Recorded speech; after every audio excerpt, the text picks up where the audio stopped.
Ito is isang aircon na 0.6 HP at isang TV na 80 watts. So yun po yung natin 561. Ang init ngayon, hindi pa masyado. Yung ating panel is 1.5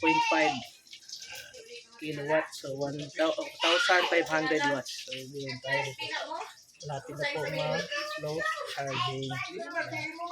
Gamit natin battery is 24 volts, 108 PX, saka 3 kilowatt na inverter. Pure of grid tayo.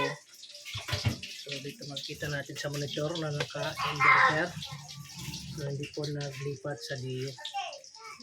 Yung watts natin, 574 watts.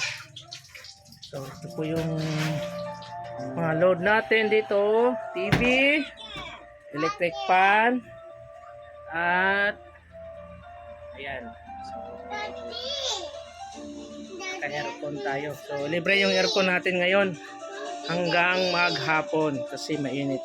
Paggabi naman is lipat tayo sa diyo kasi yung battery natin is kulang pa, nasa 3 hours lang yung gamit kung sa AC tayo.